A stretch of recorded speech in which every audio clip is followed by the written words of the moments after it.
Thank you, Mr. Chairman, and thank you, Secretary Colby. I believe that all strategies must evolve as geopolitical threats shift. When a regime that's responsible for the deaths of thousands of Americans remains committed to building nuclear weapons and growing a ballistic missile force that poses an unacceptable risk to the United States, the President will respond. That said, there is one pillar of this strategy that will remain relevant no matter the conflict. We need to supercharge U.S. industry. For too long, the Department has used the munitions funding as a bill payer for other programs. No more. We need to build more weapon systems, do so at scale, and negotiate better terms and prices. You mentioned that, sir. Thank you.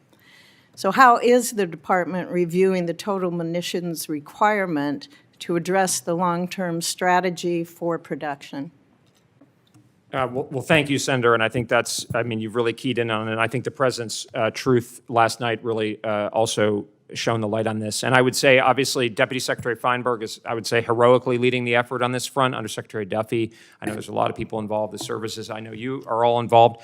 I think I've seen an unprecedented degree of focus on this. The way, I think, I was talking to the Secretary yesterday, and Mr. Chairman, Senator Reid, we were talking about this the other day. I think we see, a fundamental mindset shift in the degree of urgency, and with a couple of lines of effort. One is 1.5 trillion. That's the President saying we got to get after this problem. First of all, you need the money, and the strategy says we're going to advocate for a higher top line. But money alone is not sufficient because it needs to be executed. So how are you going to address this then? Well, I think I would defer to Deputy Secretary Feinberg because he's the one leading this, but we are all very confident in his supply. Sorry, I don't mean to be dodging your question.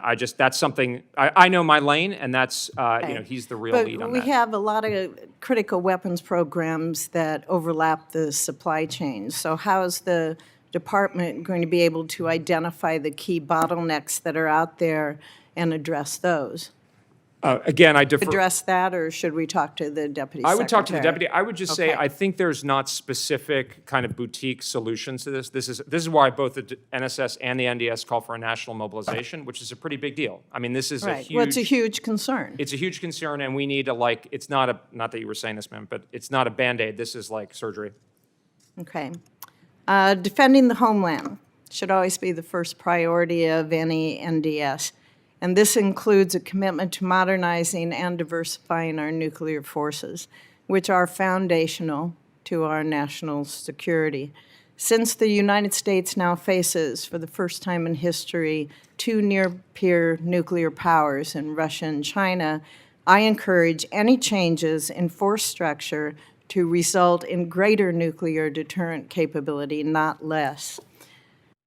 As Beijing continues its military buildup, including their breathtaking nuclear breakout, how will the Department seek to achieve strategic stability?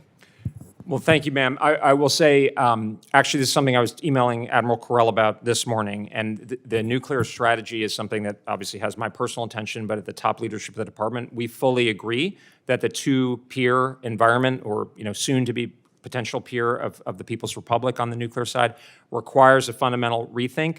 One of the things that we did is we nested the nuclear elements at that kind of high level into the national defense strategy. That doesn't mean we're just ignoring the nuclear piece, as you and I think, had the opportunity to discuss, Senator. We are going to do a deeper review in the nuclear, but with more of a focus on actually getting in at the classified level into what are the problems we need to solve. I will say that I think most of the problems with the challenges with the nuclear force are a matter of execution and programmatics and money, and less the sort of strategy elements. There are key strategy elements that I'd be happy to talk about in the classified Do you session. plan to do a nuclear posture review? I don't think we plan to do a kind of formal nuclear posture review. I think the declaratory policy and so forth from the first Trump term was very good, and we didn't feel the need to do a huge amount of, one thing about this strategy is that it's designed to move the bureaucracy and the organization in a certain direction. It's not designed to kind of do things just because we've done them. But rest assured, nuclear forces are at the top of our priority list.